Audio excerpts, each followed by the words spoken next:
தொடர்ந்து இந்தியா பாகிஸ்தான் போர் பதற்ற சூழலை நாம் பார்த்து வருகிறோம். அது குறித்தான செய்திகளையும் அண்மை செய்திகளையும் உடனுக்குடன் பார்த்து வருகிறோம். இந்த நிலையில் பிரதமர் இல்லத்தில் முப்படை தளபதிகள் ஆலோசனையில் ஈடுபட்டிருக்கிறார்கள். முப்படை தளபதிகள் பிரதமர் மோடியை சந்தித்து ஆலோசனையில் ஈடுபட்டிருக்கிறார்கள். கடற்படை, வான்படை மற்றும் ராணுவப்படை தளபதிகள் பிரதமர் மோடியை சந்தித்து ஆலோசனையில் ஈடுபட்டிருக்கக்கூடிய சூழலில் விவரங்களோடு இணைந்திருக்கிறார் செய்தியாளர் பாரி.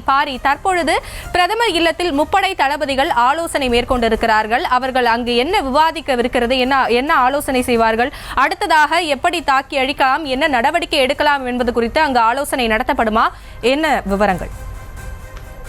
இதுவரை 26 முறை, அதாவது இந்த 2 நாட்கள் மட்டும் 26 முறை பாகிஸ்தான் எல்லை தாண்டி தாக்குதல் நடத்தப்பட்டுகிறது என்பது குறிப்பிடத்தக்கது.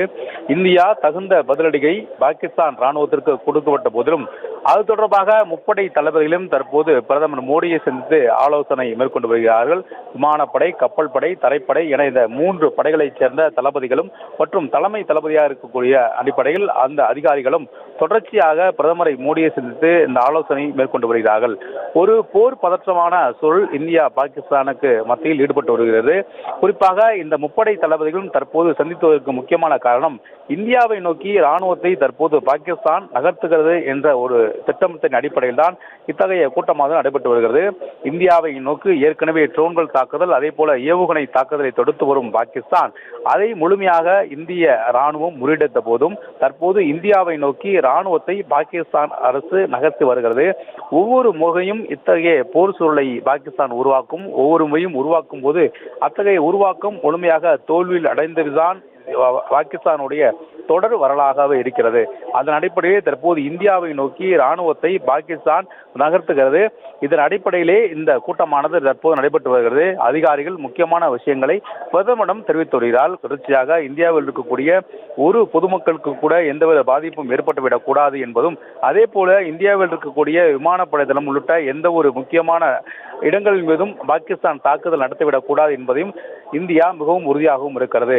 எந்த ஒரு உயிர்களும், குறிப்பாக இந்தியாவில் இருக்கக்கூடிய இந்திய ஒரு பொதுமக்களும் பாதிக்கப்பட்டு விடக்கூடாது என்பதில் இந்திய அரசாங்கம் மிகுந்த கவனத்துடன் ஒவ்வொரு அடியும் செய்து வருகிறது. அதன் அடிப்படையில் தான் இந்தியா இதுவரை வெறும் பதிலடி மட்டுமே தந்துள்ளதாக விக்ரம் மிஸ்ரி, இந்தியாவுடைய வெளியுறவுத்துறை செயலாளர் விக்ரம் மிஸ்ரி பேசும்பொழுது கூட இந்தியா இதுவரை பதிலடி மட்டுமே தந்து கொண்டிருக்கிறது என்பதும் தவறு கூறியிருந்தார். அதன் அடிப்படையில் தான் இந்த கூட்டம் நடைபெற்று வருகிறது. ஒருவேளை பாகிஸ்தான் தற்போது எல்லை மீறிய பயங்கரவாதத்தை அவர்கள் நடத்தி வருகிறது என்பது உலக நாடுகள் எல்லாம் பார்த்துக் கொண்டிருக்கிற விஷயமாக இருக்கிறது.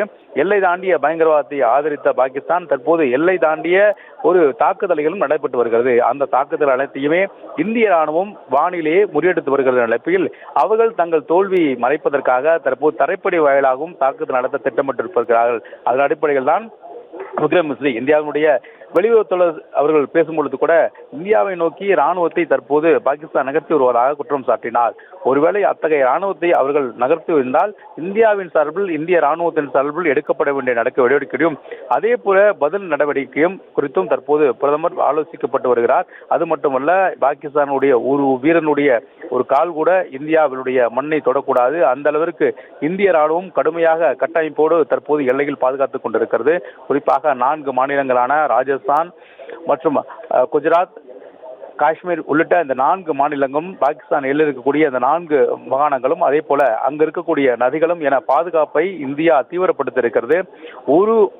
ஒரு அடி கூட இடத்தை பாகிஸ்தானுக்கு இந்தியா விட்டுக் கொடுக்க கூடாது என்ற அடிப்படையில் இத்தகைய ஒரு தீவிரமான ஒரு சண்டையை இந்தியா ஒருபோதும் ஏற்கவில்லை என்றாலும் கூட அத்தகைய ஒரு சண்டையை பாகிஸ்தான் நிர்வகித்தால் இந்தியா என்ன செய்ய வேண்டும் என்பது குறித்தும் தற்போது இந்த கூட்டத்தில் விரிவாக விவாதிக்கப்பட்டிருக்கிறது. தொடர்ச்சியாக, அதாவது இந்த முப்படை சேர்ந்த தளபதிகளும் பிரதமருக்கு பல்வேறு விஷயங்களை கூறுகிறார்கள். குறிப்பாக பாகிஸ்தான் ஒவ்வொரு நகர்களையும் அதே போல இந்திய ராணுவம் எடுக்கப்பட்டு வருகிற ஒரு நடவடிக்கையும் விரிவாக பிரதமரிடம் கூறி வருகிறார்கள். தொடர்ச்சியாக பாகிஸ்தான் எல்லை மீறிய தீவிரவாதத்தை வளர்த்த போதும், பாகிஸ்தான் எல்லை மீறிய பயங்கரவாதத்தை ஊக்குவித்த போதும், எல்லை மீறி தற்போது இந்தியாவிற்கு நுழைந்தார் அவளுக்கு எந்த தக்க பதிலடி கொடுப்பது உள்ளிட்ட பல்வேறு விஷயங்கள் இந்திய ராணுவத்தால் எடுத்துரைக்கப்பட்டு வருகிறது. அது மட்டுமல்ல, பிரதமர் மோடி இத்தகைய ஏற்கனவே கடந்த காலங்கள் இதுவரை 6-7 முறை நேரடியாகவே பாகிஸ்தான் போரி புரிந்தது என்று சொல்வார்கள். ஆனால் உண்மையில் ஒவ்வொரு நாளும் பாகிஸ்தான் தங்கள் எல்லை மீறிய பயங்கரவாதத்தை ஊக்குவிப்பதன் மூலமாக தொடர்ச்சியாக இத்தகைய பயங்கரவாதத்தையும் ஊக்குவித்து வருகிறது. அதற்கான பதிலடியும் இந்தியா கொடுத்து கொண்டு வருகிறது என்பதை வரலாறு தொடர்ச்சியாக காட்டி வருகிறது. அதன் அடிப்படையில் தான் இந்த கூட்டம் தற்போது நடைபெற்று வருகிறது.